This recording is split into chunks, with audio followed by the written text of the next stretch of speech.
وہ جس سے مرید ہیں، وہ جس سے مرید ہے، وہ جس سے، اس کا پورا شجرہ جس کو کہتے ہیں، اس کا شجرہ پورا چلتے چلتے درست طریقے سے سرکار صلی اللہ علیہ وسلم تک مل جاتا ہے. ہاں مل جاتا ہے. 4 شرطیں مل گئی. 4 شرطیں ملی نہیں ملی؟ بیعت کر لی. 4 شرطیں دیکھتے وقت آنکھ کھلی تھی نا؟ بیعت کر لی نا؟ مل گیا نا؟ اب آنکھ بند کر لو. اب دیکھ لیا نا کہ یہ رہنما ہے، دیکھ لیا نا یہ پیر ہے. پیر جس کی پیروی کی جائے گی، مرشد جو رشد و ہدایت کرے گا، رہنما جو رہنمائی کرے گا، راستہ دکھائے گا. دیکھ لیا نا یہاں یہ راستہ صحیح دکھائے گا، رہنمائی صحیح کرے گا، اس کی پیروی میری درست ہے. اب ہاتھ میں ہاتھ دے دیا نا، آنکھ بند کر لو. اب یہ جہاں لے کے جاتا ہے چلتے چلے جاؤ. اب آنکھ مت کھولنا. اب آنکھ کھولی تو طریقت کے مجرم کہلاؤ گے. آنکھ اس وقت کھولنی تھی جب پیر بنا رہے تھے. جب پیر بنا لیا ہے کہ اب آنکھ بند کر لو. بات سمجھ رہے ہیں آپ؟ اب ٹٹولنے میں مت جانا، اب امتحان مت لینا. اب یہ طے ہو گیا ہے کہ ہم اندھے ہیں، وہ آنکھ والا ہے. یہ طے ہو گیا ہے کہ ہم بھولے ہوئے ہیں، یہ راہ دکھانے والا ہے. تو بھولا ہوا راہ دکھائے ہوئے کو راہ نہیں دکھایا کرتا. اس کا کام اب ہاتھ میں ہاتھ دے کر چلتے چلے جانا ہے. جبکہ 4 شرائط ہیں اس کے اندر جو میرے آقا اعلی حضرت امام اہل سنت دی. آپ نے میرے امیر سنت کو نہیں دیکھا کہ جب انہوں نے اعلی حضرت کو اپنا مرشد بنا لیا، اب ان کا واضح جملہ ہے کہ اعلی حضرت تو میری آنکھ بند ہے. کیا فرمایا؟ اعلی حضرت تو میری آنکھ. اعلی حضرت کے پیچھے چلنا ہے نا، تو میرے مرشد پر آنکھیں بند کر لو. انشاءاللہ عز و جل یہ پیچھے لے جائیں گے غوث پاک کے، وہ پیچھے لے جائیں گے مشکل کشا کے، اور وہ پیچھے لے جائیں گے میرے مصطفیٰ کے.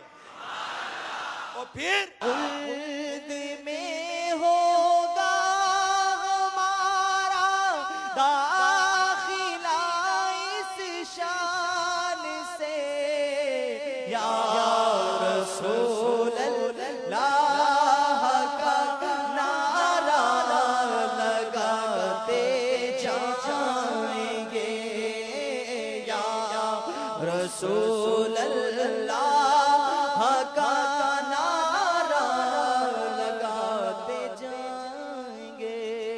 بھائی کیوں لگاتے جائیں گے؟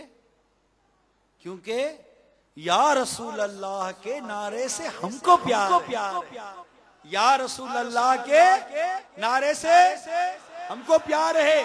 جس نے یہ نعرہ لگایا اس کا بیڑا پار ہے.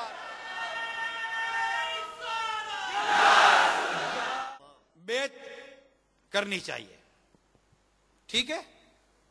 کس سے کرنی چاہیے یہ بھی سمجھے. بیعت ہو گئے نا. اب مرید کو کیا کرنا ہے یہ سنو. اب ہماری باری آ گئی، ٹھیک ہے؟ اب مرید کیا ہوتا ہے؟ سب سے پہلے میں آپ کو امام غزالی رحمۃ اللہ تعالی علیہ کا ایک ارشاد عرض کرتا ہوں. ایھا الولد، یہ آپ کی کتاب ہے. اے میرے بیٹے، آپ نے نصیحتیں کی ہیں، اس میں آپ نے ایک بڑی پیاری نصیحت کی ہے. فرماتے ہیں ایسے پیر جو میں نے بیان کیا، ٹھیک ہے، یہ تربیت کرنے والا عالم جو بھی مدد شرائط بیان ہوئی، آپ فرماتے ایسے پیر بڑی مشکل سے ملتے ہیں، بڑی مشکل سے ملتے ہیں.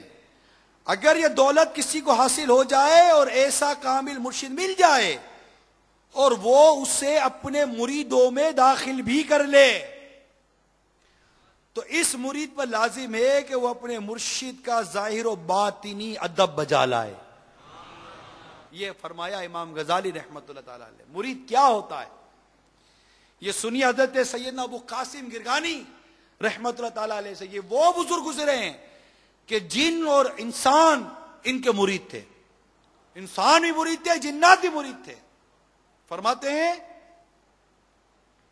اور ایسے مرید تھے ان کے کہ ان کے مرید بھی کامل تھے. جو مرید تھے نا وہ بھی کامل تھے. فرماتے ہیں کہ ہمارا جی چاہتا ہے، یعنی ان کے مرید کامل بھی ہیں، لیکن پھر فرماتا ہے ہمارا جی چاہتا ہے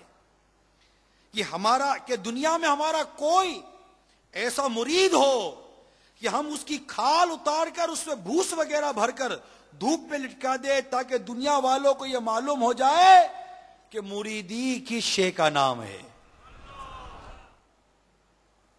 صاحب تصنیف جہاں یہ واقعہ نقل ہے لکھتے ہیں کہ یہ بات انہوں نے اس لیے کہی تھی کہ وہ خود